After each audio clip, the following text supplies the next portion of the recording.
Bonjour à tous et bienvenue sur cette capsule vidéo consacrée au troisième chapitre du thème 1 d'Histoire de 4e, Révolution française, République et Empire.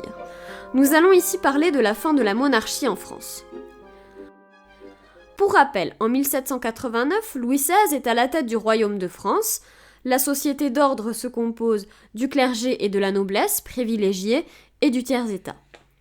La monarchie absolue veut dire que le roi a tous les pouvoirs et dirige son royaume depuis Versailles. En 1789, nous l'avons vu, des événements marquants vont mettre fin à la monarchie absolue. Nous retiendrons le serment du jeu de paume le 20 juin 1789, date à laquelle les députés du tiers-état principalement se constituent en Assemblée nationale dans le but de rédiger une nouvelle constitution.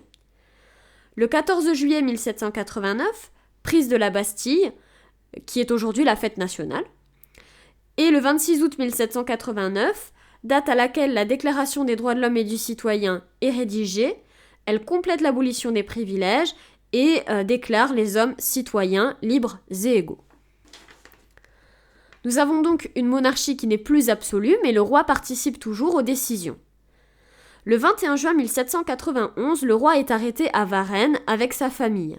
Il a tenté de s'enfuir. Ils sont reconduits à Paris, mais cela va précipiter la fin de la monarchie.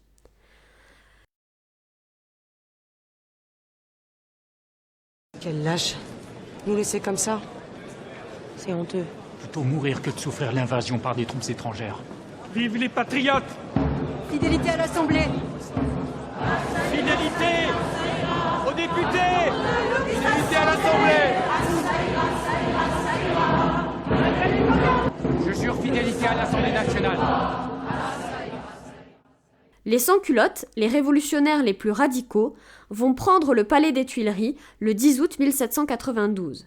C'est la fin définitive du pouvoir de Louis XVI et le début de la Première République. Toutefois, le sort du roi n'est pas joué. Il faudra attendre le procès du roi, qui débute le 10 décembre 1792 et voit s'affronter les députés qui vont réclamer différentes peines, dont la mort. Finalement, la mort du roi, avec exécution immédiate, est votée. Il est guillotiné le 21 janvier 1793. Voilà, c'est terminé pour aujourd'hui. N'hésitez pas à réécouter plusieurs fois la vidéo pour compléter les questions qui vous sont posées.